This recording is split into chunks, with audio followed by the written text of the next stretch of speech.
How to begin where I started, the mob in Las Vegas. So now, Michael Franzese isn't just someone who studied the mafia history of Las Vegas. He had a front row seat for it. The former Colombo crime family capo, nicknamed the Prince of the Mafia, was once one of the top mob earners in America, making millions during the height of the mafia era.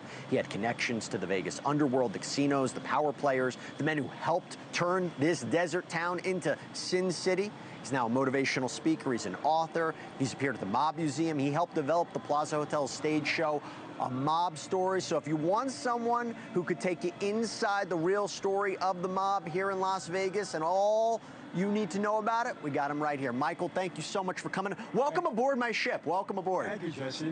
Never been on a pirate ship in my life, so it's a good place to start. Well, you know, sometimes dreams can come true. Let me ask you this. You're here. Vegas in the 70s and 80s looked a lot different. I mean, talk to us about why it looked so different, why it was different, and what was the mob's role in Sin City back in that day? Honestly, Jesse, we built Vegas. I mean, no question about that. You know, when Lucky Luciano and Meyer Lansky left Cuba after the revolution, we're into gambling, so where do you go? You go where it's legal. And we all came to Vegas. And of course, you know the story with Buzzy Siegel, you know, with the Flamingo. And so the New York crew, New York guys started it. And then guys from the Midwest, you know, the Kansas City crew came in here, Chicago. But they built this town with mainly with pension fund money, Teamster money. And that's how it grew. Do they still have a role in it today, as far as you know? You know, a lot of the services, you know, who brings the napkins into the casinos, who does certain things like that, yes. But as far as controlling the casinos, no more. You know, it's romanticized in a big way. Look at Casino, I've seen it 1,000 times. When you see that, and particularly, you know, its connection to Las Vegas, how does it make you feel? What do you think about that? You know, Jesse, you ask anybody that was around during that era, 60s, 70s, 80s, it was a better town. Really? Yeah, it really was. I mean, you didn't have all the restrictions, the regulations. Things were more relaxed. It was cheaper. I mean, we didn't soak people the way they're soaking people out here today, you know, but it just was a better run town, you know, even entertainment-wise. Yeah. You know, you had the Rat Pack back then, Yeah. and they would come and do us favors, you know, in various casinos. It was just run better. At least I felt that way. And a lot of people that you ask that were just around during that time will tell you the same thing. Now, you were very generous with your time today because you actually went on a tour of different sites. And one of the things that people should know is the Dunes, right? The Dunes Hotel and Casino. It's now the Bellagio. It was set up, I think, in 1955. It was demolished in 1993. That was like the haven for New York mafia. You went on the grounds today. I want to play it, and let's talk about it on the other side. Hey, I'm standing in front of the Bellagio Hotel, which was once the site of the Dunes Hotel, and it was a real hot spot when we ran this town. And you could talk to anybody that was around during the 50s, 60s, 70s, 80s. It was a better town when we controlled it. Forget corporate America. The mob runs things well when it comes to gambling. And a lot of history in this particular place. You know, the mob got involved here after the Cuban crisis, the revolution there. We left there, we came here, and we established it because gambling was legal. Major business of the mob. We run it better than anybody. Don't let anybody tell you any different.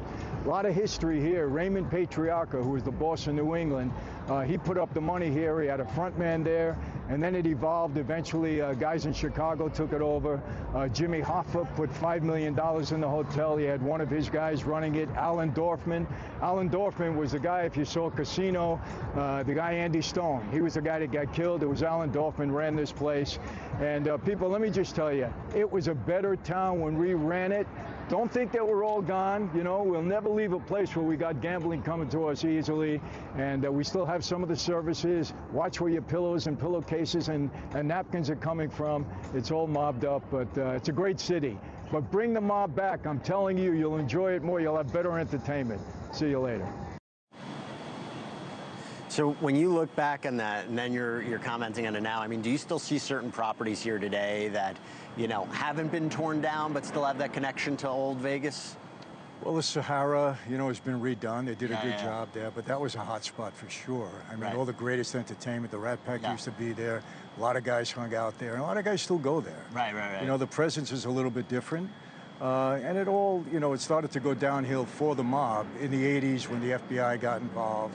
I think you know that we went to Lake Mead today. And, I want to talk about that. So obviously we go back to Casino, right? Joe Pesci's character was killed in a cornfield, but you think about a connection. Lake Mead has been synonymous with bodies being there. I think they just pulled somebody in a barrel from the 70s or 80s. I mean, I just want to play that for everybody to see the Lake Mead location that you went to. Well, here I am at Lake Mead of all places, and you might wonder, why would I be doing here? What would I be doing down here? Well, you know, it's got a real history. It's got a history in Vegas, a history with the mob. This was actually the first or the biggest man-made reservoir in the whole country. But there's an interesting story behind it. Back in the day when the mob was really prominent here, 70s, 80s, 60s even, this was allegedly a mob burial ground. They put the bodies in here. And I can tell you from experience and from what I've heard over the years, that's a pretty good statement, pretty factual statement. But why would they come here? Well, very simple. They don't want to put bodies in Vegas on the Strip where, you know, we used to deal quite a bit when we controlled this city, and we really controlled this city. That happened right after the revolution in Cuba, and the New York guys, Luciano, Meyer Lansky, Bugsy Siegel, they came out here and really started the presence. Then the Midwest took over, Chicago, Kansas City, Cleveland, big history. But Lake Mead was very important because if you drove down here with me, you'd understand why. Nobody's coming here, no law enforcement. At night, pitch dark, you had to get rid of a body, dispose of it. This is where it went. And then something crazy happened. In 2022, the lake kind of receded. Nature did that, and bodies started popping up. And they found one in a, you know, a solid drum. And that was the way we used to dispose of bodies. I can say that. I think people know that. And I think allegedly it was a guy by the name of Pappas who was skimming, and you know, he got on the wrong side of the mob. Maybe he was taking a little bit too much money, but he had a resort here that he used to work with, and finally it caught up to him. And I think he might be the guy. They're doing DNA testing on it now. Who knows if it's going to show up or not. But this is a real historical place, and I think people are getting to understand that. I would have never come here before unless I had business to do, but fortunately that never happened for me. I want to make that clear. But you know, there's an old saying, says what happens in Vegas stays in Vegas until the FBI got involved in the 80s, and then it doesn't quite go that way. So really interesting story, though.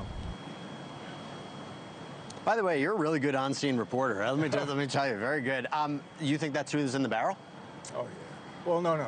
Let me clarify that. That's what I heard back then. Okay. You know, he ran a place called the, I think it was the Echo Resort, and it was near Lake Mead. Okay. And they caught him skimming or whatever, and then all of a sudden he's gone. Do you have an idea of who it could be if it's not him? No. Okay. All right. By the way, skimming. I talked about how exactly does skimming work? Well, listen, when you have a hotel and you got a lot of cash coming in and you got accountants that work for you, very, very simple. You know, I was in the gasoline business. Basically, we were defrauding the government out of tax on every gallon of gasoline. Ran that operation for 8 months. Why? Because I had a lot of cash. I had accountants that were cooking the books, so to speak, and you're able to dispose of it. You take off the top. And nobody does that better than we do. And again, significant amount of cash coming in. So without explaining the whole, process, it's fairly easy to do. So where do you see Vegas going? I mean, in terms of the mafia's role, or just where do you see the city going as it changes rapidly? I mean, I've been coming here since 1996. It looks radically different from then as well. I mean, I think corporate America is here to stay. I don't think you'll see a mob presence here heavily at any point in time. You got the Mob Museum here. That's about the closest to the mob you're going to get. You know, again, what happened in my former life, right? The RICO statute came in. Yep. A lot of people want to say John Gotti destroyed the life. John didn't do it, you know, any justice at times, but it was really the RICO statute that did so much damage. Yep. And it still exists, but not the way it was in the 70s and 80s. So I don't think you'll see it here. Listen, Michael, thank you so much for coming on. We've been fighting the gnats during this whole interview. True professional. Michael Franzese, thank you so much for coming on. I really appreciate it. And being generous with your time. Thank you for watching. Subscribe below and download our NewsNation app right now on your phone, and you will get fact-based, unbiased news for all Americans.